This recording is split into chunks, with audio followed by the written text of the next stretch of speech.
What's up, Pirates? Wraith and Jim here with Awaken TCG, and today we're going to be going over all of the green cards, my favorite color in OPTCG. And so today we're going to show you guys some of these cracked cards because I think green might be one of the best colors coming out this set. I completely agree, and as a person that has probably had green as their least favorite color, this is the first time I think I'm actually interested in playing a leader. And maybe being a furry, but let's go ahead and look into these cards. First up here, we got Carrot. Is going to be a 5,000 power, 5 life standard green leader. Going to be activate main once per turn. If you have a character with the Mink type on board, you can put one of your opponent's characters with cost 5 or less into rest mode. So, very similar to green and black Perona ability. Obviously, it doesn't have the flexibility of that ability, having two options. But this one, resting a 5 off rip, is very strong. There's a lot of 5 costs. The 4 to 5 range makes a big difference, right? If we're playing its RP Law, now we can just auto rest 5-drop kids, auto rest queens, etc. It's definitely a really important stat line, and it's a pretty solid leader effect, especially on a 5 life leader. Yeah, I mean, getting to rest everything in RP Law except maybe the aces they run is insane. That's like their whole deck. So 90% of their deck is restable off the leader effect. Means they get 0 value, and you're a 5 life leader, so it's going to be very difficult for that. I feel like this leader is going to be a menace in OP08, like top 3. Yeah. I mean, even if this deck is just really good against RP Law, that's enough of a reason to play it. Right? If RP Law is still as good as it is. Only thing is, we do have to keep Minks on the board, or else this leader effect does not work. Let's go into our first character here. We have Inu Arashi is a 5 cost, 6,000 power with a 1,000 counter. The Mink and 9 red Scabbards type. Going to be on play if your leader has the Mink type, up to 2 characters with the cost of 5 or less on your opponent's board. In rest mode, will not become active during your opponent's next refresh phase. So this is very similar to 10 cost Dofi effect, only affecting 5 costs. But we affect 2 of them on a 5/6 body with counter. That is so good. I mean, for instance, let's go back to RP Law example. Let's say they have a rested 4-drop because they attacked with it. That's very common. Even if they just played like a 5 cost or a 4 cost. Now we rested with leader. You play this card, lock them both down. You don't even have to look at them. You just attack in the lead. Make them give you cards. I think this card's amazing, and probably 4 of in this deck. Yeah, I mean, there's no effect better than that currently as far as not being able to restand goes, other than 10 costs. But this is half the cost with just as good as an effect early on, right? Yeah, you're limited to 5 costs, but at the end of the day, you can play this super early on and get so much pressure out. I think this card, like you said, is a 4 of. This card looks insane. Yeah, this card is very, very good. I'm surprised it's not even a rare. Next up here, we've got Carrot herself as an SR. Is going to be another 5/6 with a 1,000 counter and the Mink type. It's going to be on play and when attacking. Up to one of your opponent's characters, the cost of 7 or less will not become active during their next refresh phase. So another one, I think that's really what we're going for with this archetype, and I think that's the reason why it's going to be really strong. So basically, any 7 or less, when we play and when we attack, obviously they can remove this so the when attacking effect doesn't go off. But that's why it's so good that we have the on-play effect. We can always guarantee that we're getting it. You know, even if they didn't have something rested, leader effect can make sure there is something rested now. So, and then once it stays on board, absolute menace. Yeah, another 4 of stable in this deck. Yeah, I mean, you said it all. This card looks cracked, so I'm very excited to play this leader with this card. And next up here, we've got Conslot. I think that is how you say it. Is a 3 cost, 4,000 power, 1,000 counter, and Mink type. It's going to be when attacking. Up to one of your opponent's characters with the cost of 4 or less will not become active during your opponent's next refresh phase. So, let me tell you everything about this card that's bad. It is a 4K power, so we have to attach 1 to swing 5. It is a when attacking effect, so we do not get immediate value, which means it can get removed before it actually goes off. And last but not least, it is locked to 4 costs, which is nowhere near as good as 5. So I'm going to say we're not even playing this card. Yeah, I feel like we're already spoiled with so many good cannot become active during opponent's refresh phase cards. That here's another one, but just nowhere near as good. So I'm glad that we're getting a variety to choose from, but just obviously there's going to be better ones, and this is not one of those. So Definitely don't run this. Mm-hmm. Next up here, we've got Shishilian is another 3/4,000 counter with the Mink type. This one's going to be on play. Up to one character with the cost of 3 or less in rest mode will not become active. So all these effects are very similar. They're pretty much just based on locking characters. This one, I think, is a bit better than the last card. It locks a 3 cost, though, on play. There are a lot of significant 3 costs in a few decks. RP Law has like a few blockers, like Chopper and Shiraya. Katakuri decks, and Pudding, I'm assuming, in OP08 is going to be running 3 cost Perospero, which will be great to lock. So maybe run this card, but definitely a card I would not be surprised if we never saw the light of day. Yeah. Again, just like the last one, I probably wouldn't run this. Yeah. Just because of the stat line. I feel like, anything, unless it's a super cracked ability, if the stat line is not, at least 3/5 on units like that are easy to deal with, then you probably just don't run them. Mm-hmm. I agree. Next up here, we've got Giovanni. Is a 2 cost, 3,000 power with 1,000 counter, and the Mink type once again. This one's going to be a Dawn X1 when attacking up to one character with the cost of 1 or less. In rest mode will not become active during your opponent's next refresh phase. Wow, I didn't think we can get worse than the 3/4, but they found a way. They really did with this card. This card is absolutely terrible. Definitely just filler for the set for sure. Yeah, that's a common if I've ever seen one. Next up here, a card that's probably better than the last card. It is going to be a 1/3 vanilla Mink. Only reason I get hey, I saw Card D talking about this card. My new favorite card as well. Awesome, awesome art. But are we playing this? Probably not. Only reason maybe is because you need a Mink for leader effect. Maybe we play this as like a cheap way to get the effect online, but realistically, I don't think you need it. Yeah. Next up here, we've got Nekomamushi is a 5/6 with 1,000 counter, the Mink type, and the 9 red scabbards. It's going to be on play if there are 7 or more cards in rest mode for your opponent. So this includes Dawn and characters and leaders. So basically any cards they can put rested. This character is going to get rush. So it's a 5/6 rush with counter. This isn't really getting rush on curve, like right on 5. We could, if somehow on their 4 Dawn turn, they rest lead, they rest all 4 of their Dawn, so that's 5 Dawn, and then somehow they have a rested character, and then we rest whatever character they just played with leader effect. Like, maybe we can get this online, but realistically, like 7 Dawn onwards, this is basically always going to be a 5/6 rush. I don't know how great that is. I don't know how much needed that is for this archetype, but I think it could be like a cool 2-of tech card in a few Kara decks. Yeah, definitely. Maybe like, there's people that always run these 1 or 2 rush tech cards just to steal games or just have them in a situation where it's absolutely needed. But definitely not a strong like card that is going to work well with the archetype, but could be good. Yeah, decent. Next up here, we've got Pekoms is a 4/6 vanilla with no counter and the Mink type and the Big Mom Pirates type. It's going to be if this character is active, characters other than Pekoms that have the Mink type and a cost of 3 or less will not be KO'd by your opponent's effects. So this card is very interesting, I think. Obviously, you have to keep it active, but we're going to see a card later down the line that's going to be really easy to keep this card active every turn, even if we swing with it. And it keeps 3 or less from being KO'd. You may think that's pretty bad, like, oh, we're not running any 3s, but you have to realize this is not base cost. This is if we're playing against black and they lower it to 2, now it counts as a 3 or less. This keeps it from being KO'd. So all the Moria KOs that are like 2 and under, now they don't work. We need to kill this guy first. So I think this could be a really interesting tech card. Do I think we're going to play it, though? It's definitely going to be a meta call for sure. Yeah, I completely agree. But definitely a great answer to black decks if they are still super prevalent in the meta. So it's good to have this here. But right, if RP Law is still top deck, you're probably not playing this.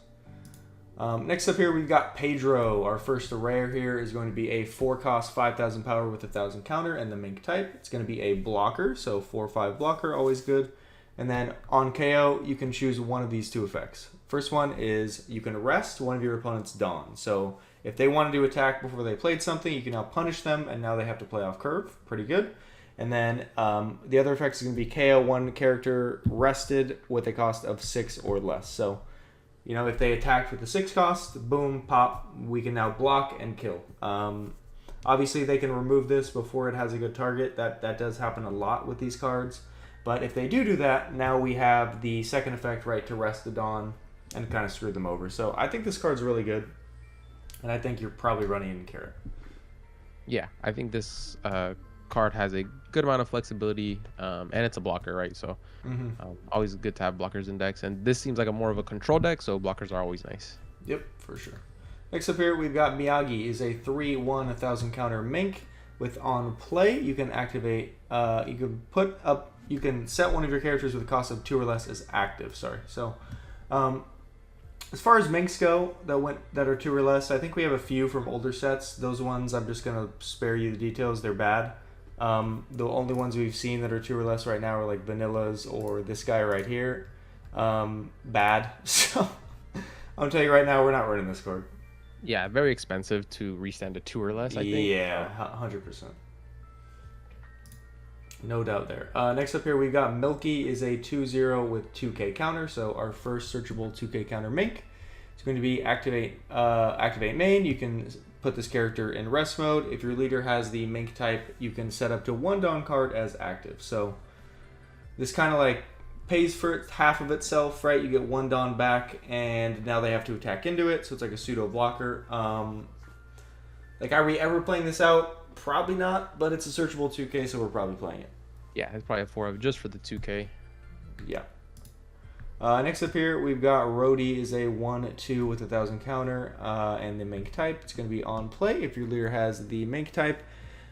And your opponent has 7 or more rested cards, so very similar to the Neko. You can KO one of your opponent's characters, rested 2 or less characters.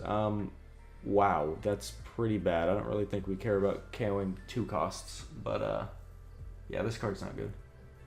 Yeah, I mean, if we had maybe some cost reduction, it probably would be really good, but yeah, you know, in a mono green deck, this is definitely not seeing play.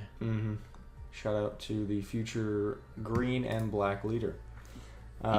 Yeah, green and black Mink leader, I mean, because it is leader locked, unfortunately. Yeah. Next up here, we've got Wanda. Is our 1/2 1,000 counter Mink searcher. So just going to be the typical look at the top 5, reveal 1 Mink other than Wanda, rest of the bottom of the deck in any order. So I think a 100% needed staple in this archetype where we need a Mink on board.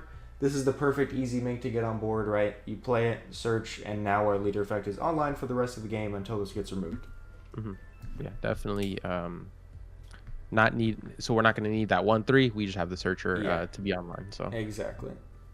Yeah, when I saw Carrot, I was like, we need a 1-cost searcher to make this leader work. Thankfully, she got it. Next up here, we got a 2/4 vanilla with the Mink type. BB is, probably another card we're not playing.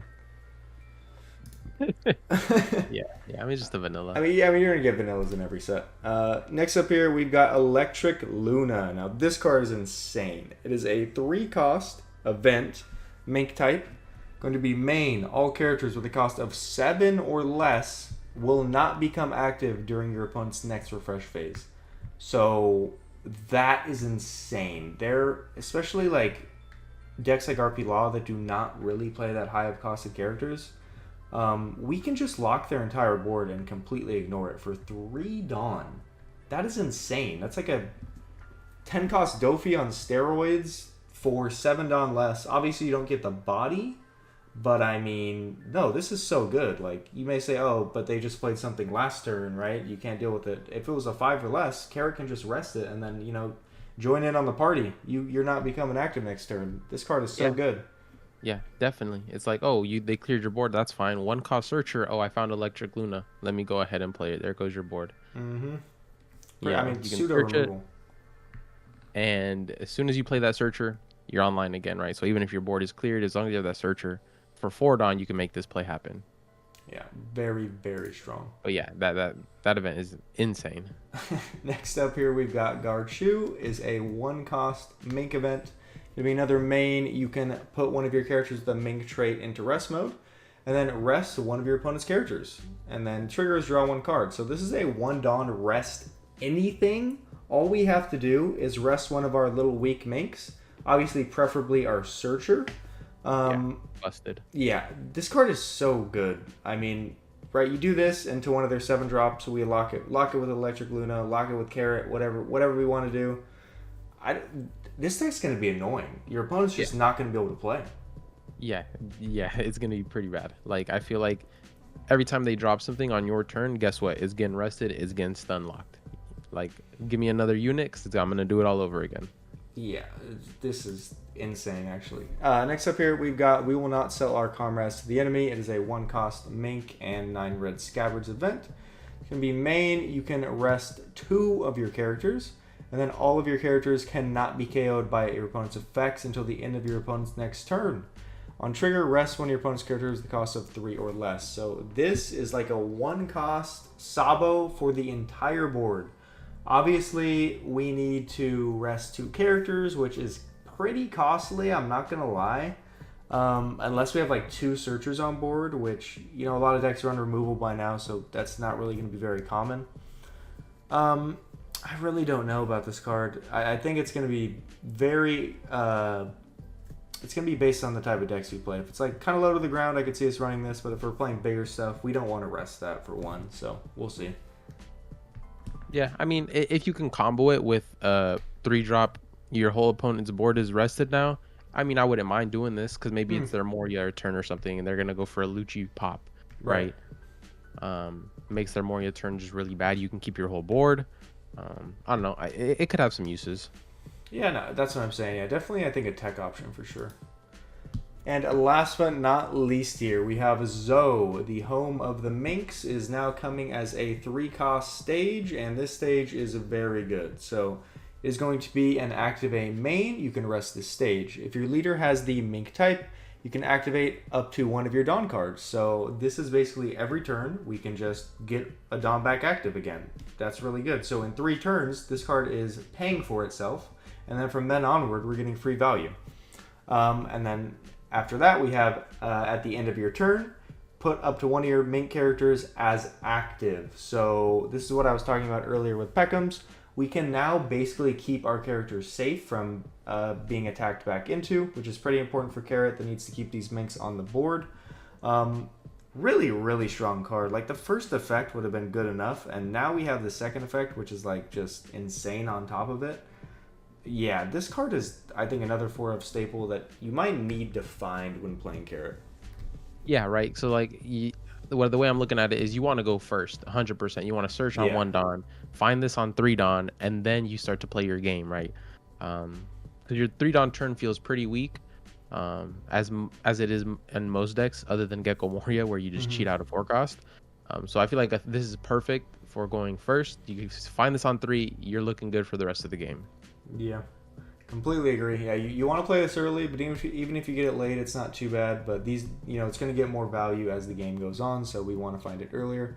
I do want to mention one really cool combo that I was thinking about a couple days ago that I think is really insane, and the reason why I think Carrot's going to play 4 of 10-cost Doflamingo. So we were looking at this card earlier, Guard Shoe. You can rest 1 of your characters and rest 1 of your opponent's characters. So if we're on 10 Dawn, so your opponent just played like a 10-cost Big Mom, and they're playing Pudding, I don't know. You can do this, rest your Searcher, rest their 10-cost Big Mom. Stage is going to restand that Dawn, you're back at 10. Now we lock leader, we lock the 10-drop, and whatever else. This is going to allow for some crazy shenanigans, and I cannot wait for this deck, to be quite honest. Yeah, this is definitely like, let's print some proxies out and test it out, because it looks so fun. Completely agree.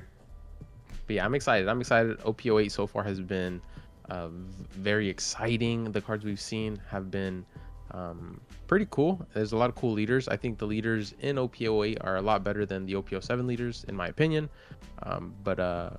You know, so far so good. All right, Pirates, thank you guys so much for sticking until the end of the video. We hope you guys enjoyed the green color. It looks pretty busted, I'm not gonna lie, so I'm very excited to try this out. Let me know in the comments down below what leader of OP08 you're going to try out. I'm very interested to know. Maybe we can do some testing.